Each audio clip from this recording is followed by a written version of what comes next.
नमस्कार दोस्तों, स्वागत करती हूँ आपके ही अपने YouTube चैनल एसएससी बूस्ट पर। दोस्तों आज मैं आपके लिए लेके आई हूँ करंट अफेयर की कुछ टॉप क्वेश्चंस। दोस्तों मैंने आपके लिए सभी क्वेश्चन सिलेक्टेड और इम्पॉर्टेंट लिए हैं जो कि आपके आने वाले एग्ज़ाम में काफ़ी ज़्यादा यूज़फुल रहने वाला है। तो दोस्तों वीडियो को लास्ट तक ज़रूर देखें और हमें बताएँ कि ये वीडियो आपको कैसी लगी। तो चलिए इसी के साथ शुरू करते हैं आज के हमारे फर्स्ट क्वेश्चन से। दोस्तों आज का मेरा फर्स्ट क्वेश्चन है, हाल ही में एशियन गेम्स 2023 में निशानेबाजी के किस इवेंट में भारतीय टीम ने स्वर्ण पदक जीता है? तो राइट आंसर होगा 50 मीटर एयर पिस्टल में। ठीक है, ये बात आपको ध्यान में रखनी है। दोस्तों इंपॉर्टेंट पॉइंट जान लेते हैं।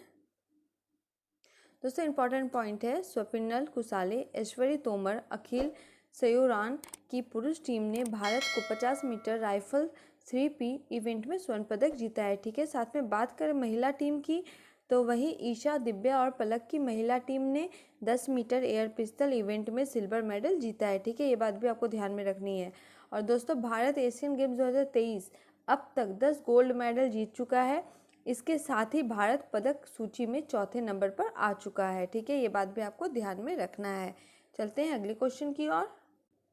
दोस्तों अगला क्वेश्चन है हमारा, हाल ही में बिहार राज्य का दूसरा टाइगर रिजर्व किस जिले में स्थापित किए जाने की घोषणा की गई है? तो राइट आंसर होगा कैमूर। कैमूर जिले में स्थापित किए जाने की घोषणा की गई है बिहार राज्य का। ठीक है, ये बात आपको ध्यान में रखनी है। जान लेते हैं इसका इंपॉर्टेंट पॉइंट। दोस्तों इंपॉर्टेंट पॉइंट के तौर पे बता दूं कि वर्तमान में राज्य में बाघों की कुल संख्या 54 है। ठीक है, राष्ट्रीय बाघ रिजर्व संरक्षण प्राधिकरण ने इसके लिए अपनी मंजूरी भी दे दी है। ठीक है, ये बात भी आपको ध्यान में रखना है। दोस्तों कैमूर वन्यजीव अभ्यारण्य बिहार का सबसे बड़ा वन्यजीव अभ्यारण्य है जो कैमूर और रोहतास जिलों में फैला हुआ है। और दोस्तों कैमूर वन्यजीव अभ्यारण्य की स्थापना 1979 में की गई थी। ये बात भी आपको ध्यान में रखना है, काफ़ी ज़्यादा इंपॉर्टेंट क्वेश्चन है। ठीक है, चलते हैं अगले क्वेश्चन की ओर। दोस्तों आज का मेरा अगला क्वेश्चन है, हाल ही में SBI लाइफ इंश्योरेंस के नए CEO के रूप में किसे नियुक्त किया गया? तो राइट आंसर होगा अमित झिंगरन। अमित झिंगरन हाल ही में SBI लाइफ इंश्योरेंस के नए CEO नियुक्त हुए हैं। ठीक है, ये बात आपको ध्यान में रखना है। चलिए जान लेते हैं इसका इंपॉर्टेंट पॉइंट। दोस्तों इंपॉर्टेंट पॉइंट है, अमित झिंगरन के पास बीमा क्षेत्र में 3 दशकों से अधिक का अनुभव है और वह हैदराबाद सर्कल के सहायक महाप्रबंधक के रूप में कार्यरत हैं। ठीक है, अमित झिंगरन अगस्त 1991 में एक परिवीक्षाधीन अधिकारी के रूप में भारतीय स्टेट बैंक में शामिल हुए थे। ठीक है, ये बात भी आपको ध्यान में रखनी है। चलते हैं नेक्स्ट क्वेश्चन की ओर। दोस्तों आज का मेरा नेक्स्ट क्वेश्चन है, हाल ही में किस शहर में भारत की पहली ईंधन सेल हाइड्रोजन बस को केंद्रीय मंत्री हरदीप सिंह पुरी ने हरी झंडी दिखाई है? तो राइट आंसर होगा दिल्ली में। ठीक है, ये बात भी आपको ध्यान में रखना है। चलिए जान लेते हैं इसका इंपॉर्टेंट पॉइंट। दोस्तों इंपॉर्टेंट पॉइंट है, केंद्रीय पेट्रोलियम और प्राकृतिक गैस और आवास और शहरी मामलों के मंत्री हरदीप सिंह पुरी ने दिल्ली में भारत की पहली ग्रीन हाइड्रोजन ईंधन सेल बस को हरी झंडी दिखाई है। ठीक है दोस्तों, ईंधन सेल हाइड्रोजन बस चलाने का कार्यक्रम इंडियन ऑयल द्वारा शुरू किया गया था और इसके तहत दिल्ली, हरियाणा और यूपी में पहचाने गए मार्गों पर ग्रीन हाइड्रोजन द्वारा संचालित 15 ईंधन सेल बसों का परीक्षण किया है। ठीक है, ये बात भी आपको ध्यान में रखनी है। चलते हैं नेक्स्ट क्वेश्चन की ओर। दोस्तों आज का मेरा नेक्स्ट क्वेश्चन है, हाल ही में किसने नई दिल्ली में आकांक्षी ब्लॉकों के लिए संकल्प सप्ताह नामक एक सप्ताह का कार्यक्रम शुरू किया है? तो राइट आंसर होगा नरेंद्र मोदी द्वारा। ठीक है, ये बात भी आपको ध्यान में रखना है। जान लेते हैं इसका इंपॉर्टेंट पॉइंट। दोस्तों इंपॉर्टेंट पॉइंट है, इस संकल्प सप्ताह का मुख्य उद्देश्य आकांक्षी ब्लॉक कार्यक्रम को प्रभावी ढंग से लागू करना है। ठीक है, जिसका उद्देश्य ब्लॉक स्तर पर शासन में सुधार करना और नागरिकों के जीवन की गुणवत्ता को बढ़ाना है। ठीक है, और दोस्तों साथ ही बता दें कि 3 से 9 अक्टूबर तक देश के 329 जिलों में सभी 500 आकांक्षी ब्लॉकों के संकल्प सप्ताह मनाया जाएगा। ये बात भी आपको ध्यान में रखना है, काफ़ी ज़्यादा इंपॉर्टेंट पॉइंट मैं आपको बता रही हूँ। ठीक है, चलते हैं अगले क्वेश्चन की ओर। दोस्तों आज का मेरा अगला क्वेश्चन है, प्रतिवर्ष अंतर्राष्ट्रीय अनुवाद दिवस कब मनाया जाता है? तो राइट आंसर होगा 30 सितंबर को। 30 सितंबर को प्रतिवर्ष अंतर्राष्ट्रीय अनुवाद दिवस मनाया जाता है। ठीक है, तो इसका इम्पॉर्टेंट पॉइंट भी जान लीजिए।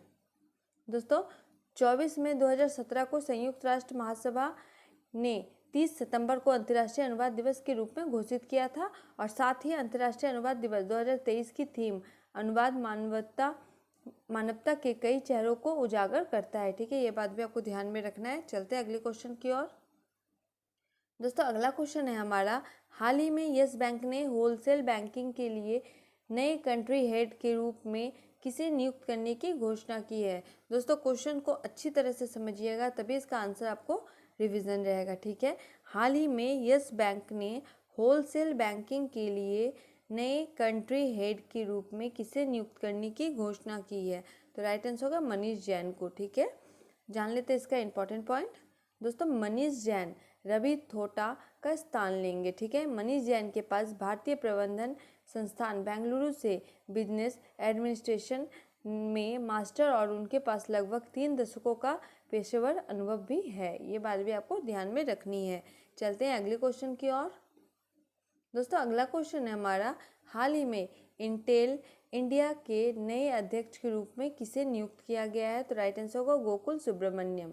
गोकुल सुब्रमण्यम को हाल ही में इंटेल इंडिया के नए अध्यक्ष के रूप में नियुक्त किया है। ठीक है, ये बात भी आपको ध्यान में रखना है।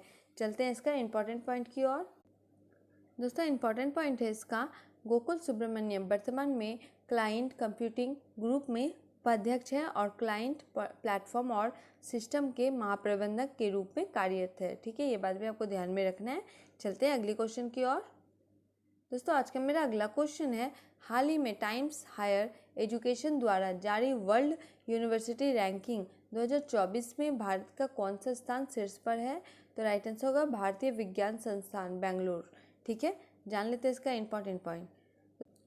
दोस्तों इंपॉर्टेंट पॉइंट है इसका, टाइम्स हायर एजुकेशन द्वारा जारी वर्ल्ड यूनिवर्सिटी रैंकिंग 2024 में भारत का भारतीय विज्ञान संस्थान बेंगलोर शीर्ष स्थान पर है। ठीक है, ये बात भी आपको ध्यान में रखना है। ओवरऑल वर्ल्ड यूनिवर्सिटी रैंकिंग 2024 सूची की में ऑक्सफोर्ड यूनिवर्सिटी रैंक 1 के साथ शीर्ष स्थान पर है। ये भी बात आपको ध्यान में रखना है। चलते हैं अगले क्वेश्चन की ओर।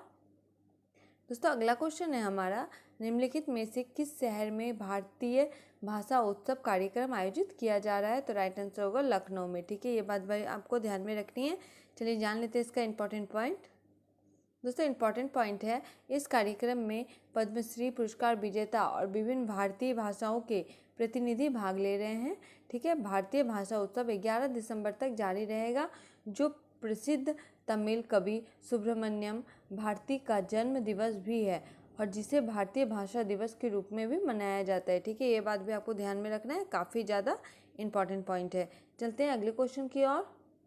दोस्तों आज का मेरा अगला क्वेश्चन है, हाल ही में टाटा एडवांस सिस्टम लिमिटेड का नया अध्यक्ष किसे नियुक्त किया गया है। तो राइट आंसर होगा बनमाली अग्रवाल।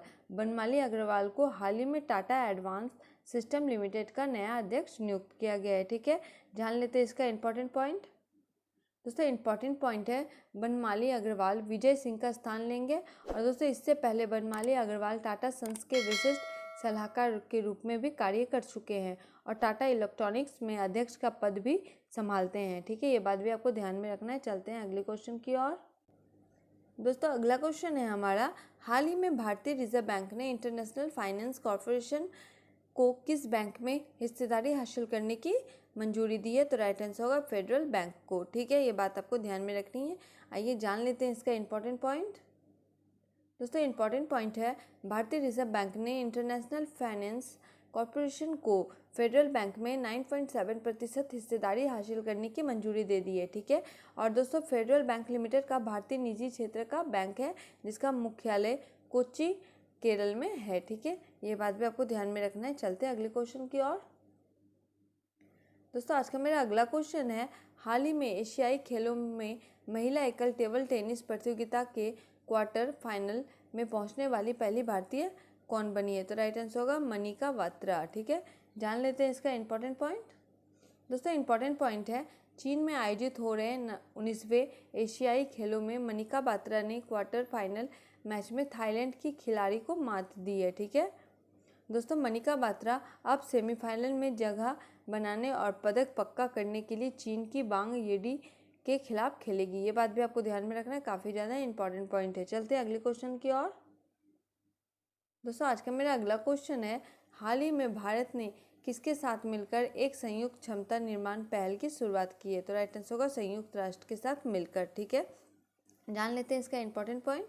दोस्तों इसका इंपॉर्टेंट पॉइंट है, इस पहल की आधिकारिक घोषणा 23 सितंबर 2023 को न्यूयॉर्क में आयोजित India UN for the global south delivering for development कार्यक्रम के दौरान की गई थी। ठीक है, और यह पहल साझेदार देशों के साथ विकास और क्षमता निर्माण में भारत के स्थापित द्विपक्षीय सहयोग पर आधारित है। ठीक है, ये बात भी आपको ध्यान में रखना है।